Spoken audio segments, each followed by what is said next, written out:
Biswajit sir. তো দেখো, এটা হচ্ছে আমার 5th ভিডিও লেকচার। আজকে তোমাদেরকে আমি এই কমন এরর সম্পর্কে জানাতে চাইছি। তো এটা হচ্ছে, দেখো, কমন এরর মধ্যে আছে ট্রান্সলেশনও শিখবে আর কমন এররও শিখে যাবে।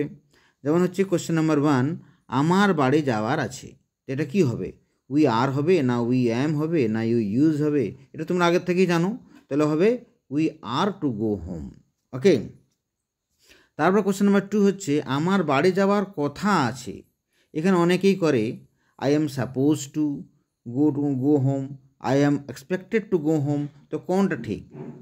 তো এটা বলে দিই, এটা তোমাদের দুটোই ঠিক। তারপর আছে go home or I am expected to go home, দুটোই সঠিক। তারপর হচ্ছে তার ছবি আঁকার ছিল।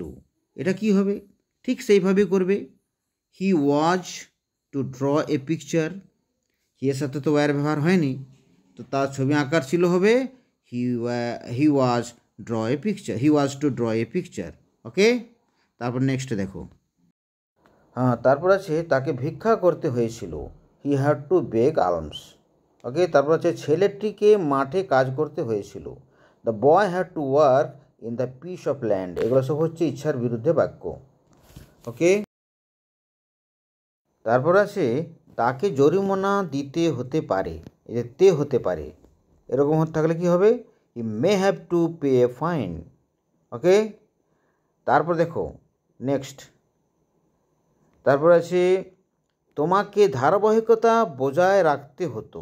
এই যে বজায় রাখতে হতো, এখানে তে হতোটা মনে রাখবে। তাহলে এই অবস্থায় কী হবে?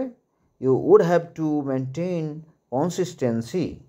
মানে এখানে উড হ্যাভ টু প্লাস ভার্বের প্রথম রূপ ব্যবহার করবে, এভাবে করতে থাকবে। তারপর নেক্সটে দেখো,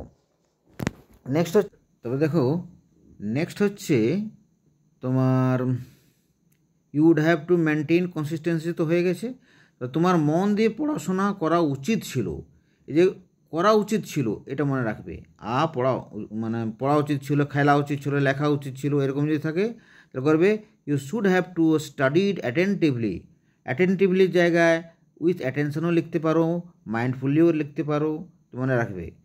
তো আশা করছি তোমাদের ভিডিওটি ভালো লেগেছে। যদি ভালো লেগে থাকে চ্যানেলটিকে সাবস্ক্রাইব করবে, কমেন্ট করবে, লাইক করবে। Thank you very much. See you again in the next video. Thank you.